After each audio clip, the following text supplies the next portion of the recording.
The Seattle, Washington area is one of the most expensive U.S. regions to live in. In the face of rising home prices and homelessness, the city has unveiled a plan for more affordable housing, public transportation, and livable communities for families. Leading this transformation is architect and city planner Rico Quirindongo.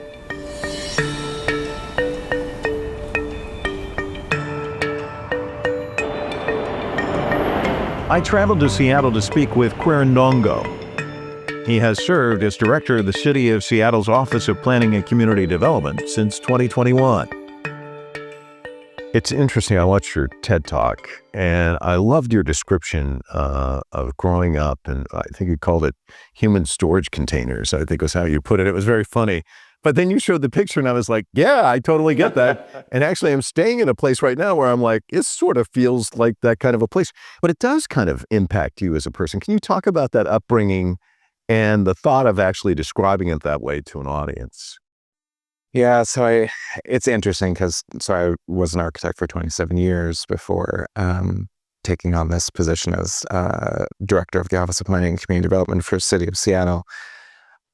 I think that what drew me into the profession was trying to take a bunch of concepts around like built environment and bring them back to people and translate it to like an everyday understanding that just isn't accessible to most people. Like we are impacted by built environment every day, like where we wake up in the morning, like where you go to school, like where you work. And it does affect your psyche. It affects like how you feel, how you think, like just how you move through space. And most people are not consciously aware of those impacts. And I can get into the weeds on that, and I won't geek out on it right now. But I think that like being able to make that comparison, humans being housed in storage containers, like evokes an image, right? Like it for someone that's not trained in like built environment, architecture, urban planning, construction, like it allows you to understand, oh, well, yeah, okay, that makes sense. And like, I deserve more than that, don't I? There was a single space that embodied community and a need to heal.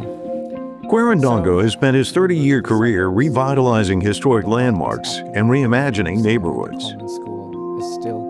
I rooted around for quotes, and I came up with one, and I want to throw it in your direction. And this is from Arthur Erickson. He says, "Great buildings that move the spirit have always been rare.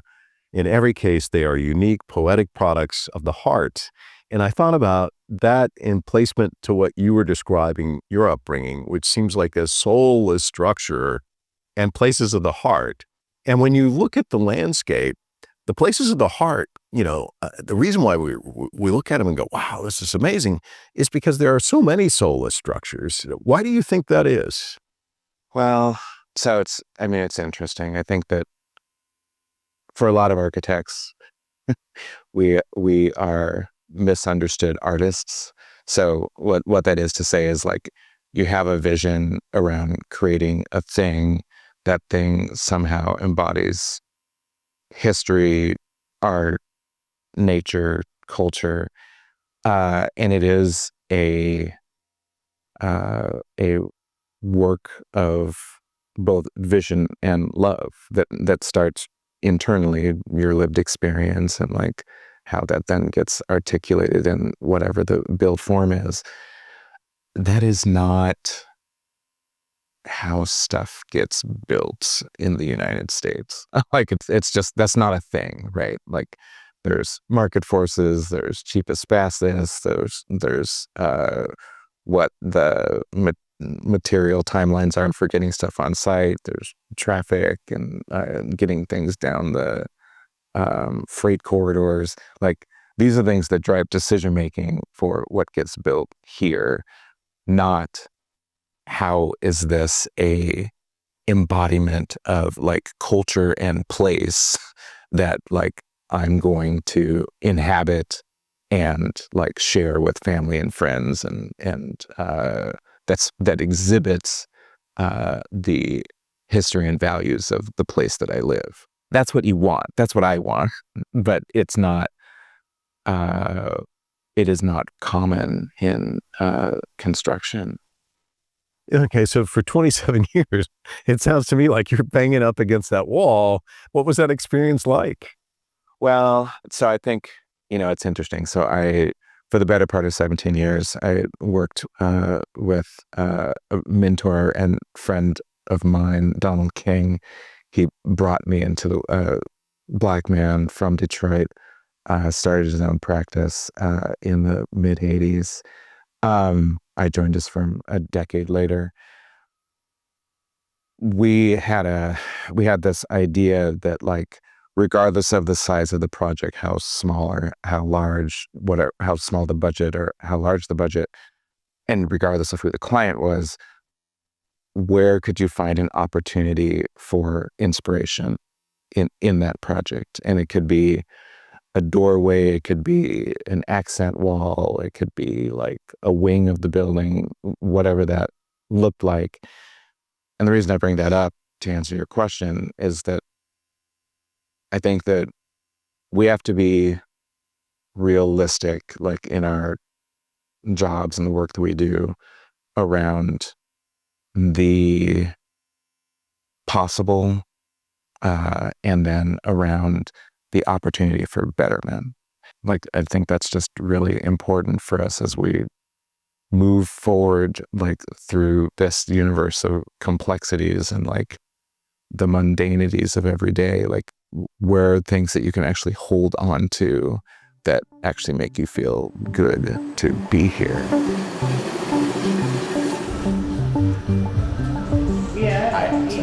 In his current role, Quirindongo works to ensure developments in the city are inclusive of people, regardless of race or income. Your desire is to impact both urban and natural landscapes meaningfully. That's your philosophy. Can you talk about that and kind of expand on how that differs when you're an architect versus your role now?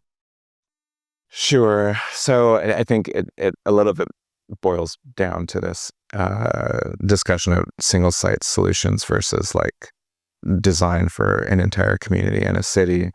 But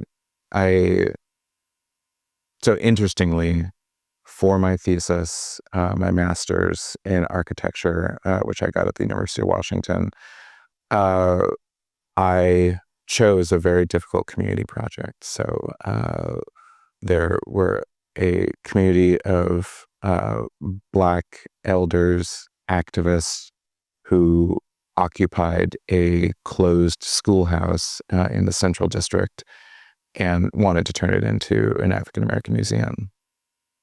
This ended up being a 25-year project in the making. What was interesting about it academically was the opportunity to do a project on a site, which was the conversion of a school into a museum, and ultimately the project in real life became 36 units of affordable housing plus a museum on the ground floor. But the larger landscape of the discussion was exploring the interstate freeway that had been planned and installed, if you will, through the middle of a Judkins Park community neighborhood, what that did to the fabric of that place, and kind of how it was disruptive to the people that lived there, and how this project, which sits adjacent to a cap over that freeway, how it could begin to knit back together fabric of community. I've always been interested in how can built environment projects be restorative, and how they can engage social justice conversations. And I think that, in this role that I have now, I can do that at scale, right? So, we're talking about how families can have first-time home ownership opportunities, how legacy homeowners that already own their home can build generational wealth. We're looking at a city that, like so many cities in the U.S., have a history of redlining and land use policies on the books that ensured that Black and brown families were not able to build wealth. And how do we, in a contemporary context, address those past wrongs and build a better future for everyone? And it's complicated, right? Like there's many different decisions that get made at many different levels. Like there is no one silver bullet that solves all those problems.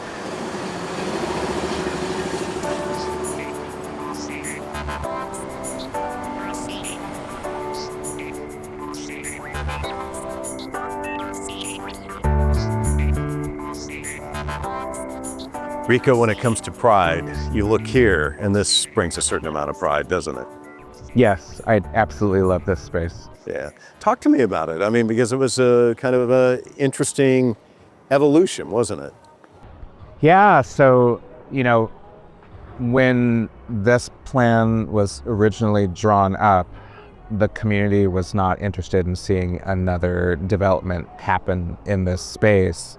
So Lake Union Partners, who was the developer, they had done 2 other projects across the street. So this was their third in this neighborhood. And the community response was, well, guys, you didn't involve us in the other 2 projects. And we're just not, it's just not okay. We need to, our history, our values, our culture needs to be a part of anything that happens on this site. I was brought into the project to help bring together that, solve that divide, bridge that divide.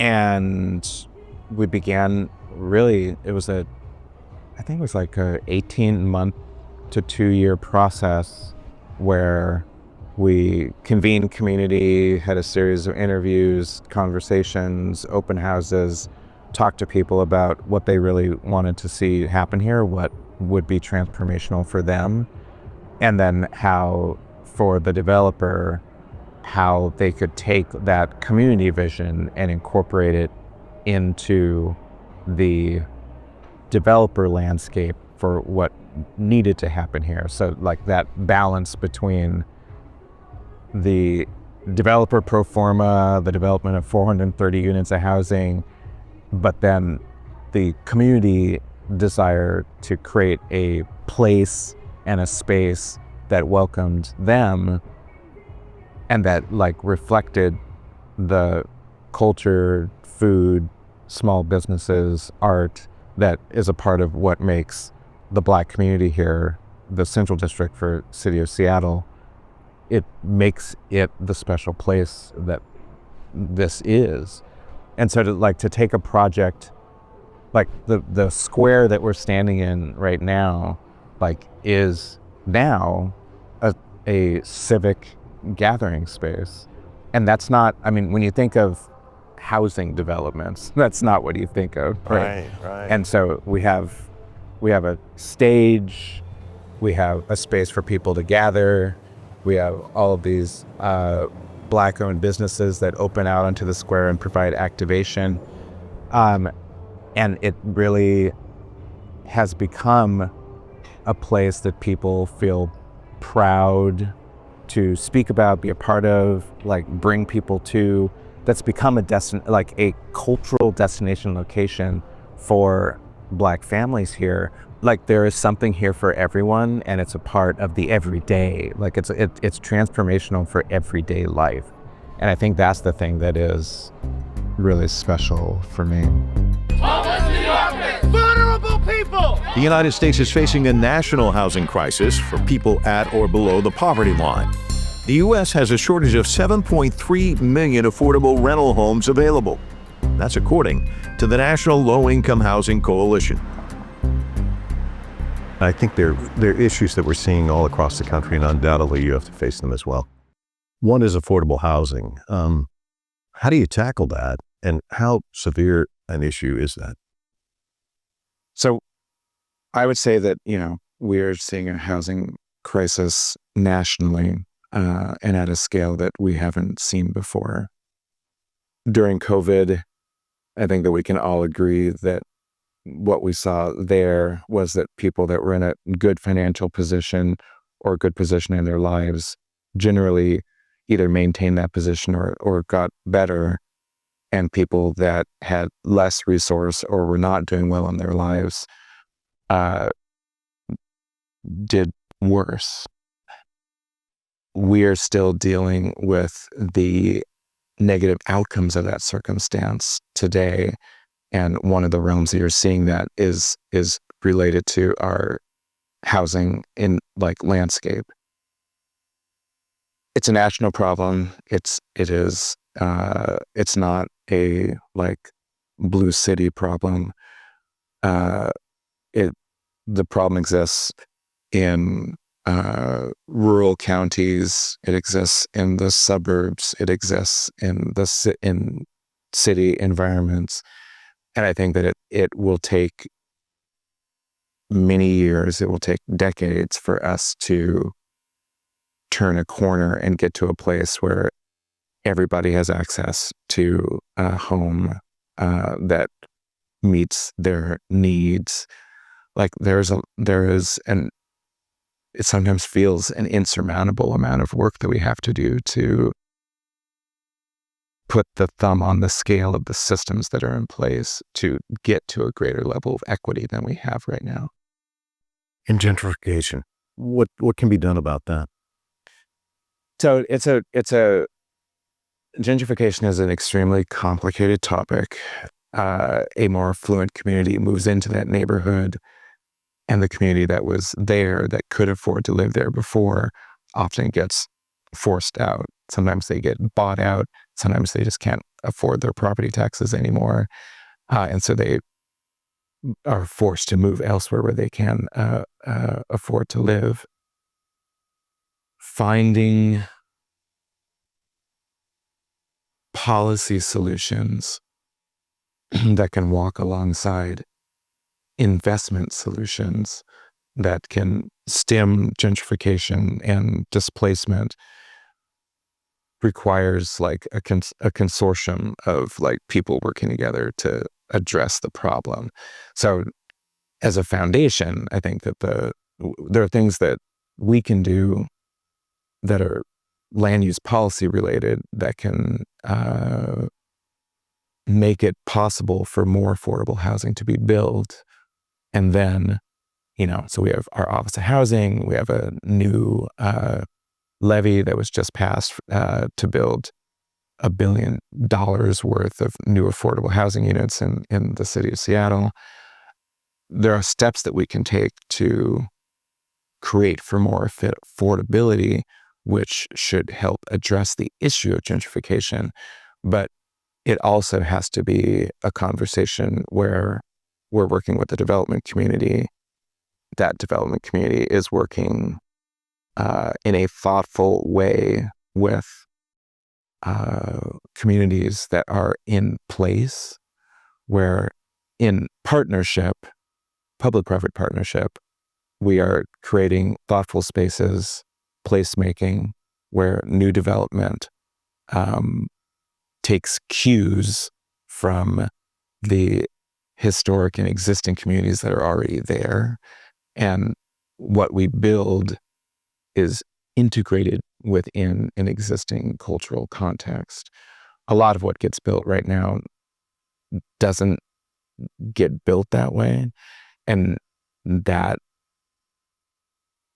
is part of what stems the gentrification that we see. And so I think that the work that we do and the work that our Department of Neighborhoods does and our Office of Housing as well, what we're trying to do is move ourselves into a different space where we're creating thoughtful project opportunities where everybody can afford to live, and that it does address people at multiple scales of income, and like addresses cultural values, different cultural values that people have that they want to see exhibited in the places that they both live and work. I asked you 2 depressing questions, so we'll close with the one that's not depressing, which is you're there on the front lines dealing with these issues, the depressing issues I just brought up. So what gives you hope each day that brings you into work? You know, I have a great staff, and you know, we're all geeks and nerds, but it is really great to come together, not only with the people that work in my department, but the people that are my peers at the city that run large departments, have these huge budgets.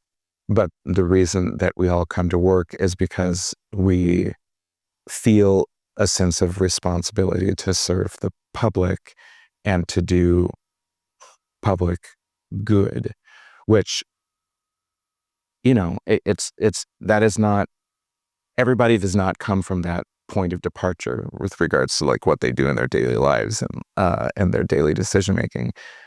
I feel blessed to have this job and to be able to do this work and to be able to do it alongside so many talented people, both like below me, beside me, and above me. And you know, I mean, like, if not this, then what? Like, if I look at the work that we're doing in the city here, it is a microcosm of the problems that we're trying to solve nationally and globally. And that is, for me, really exciting. Like, it's hard work, but it is inspirational, and it's what gets me out of bed every morning. Well, thank you very much for getting out of bed and talking to us. Now you can go tackle all the tough stuff. Thank you. Thank you. I really appreciate the opportunity.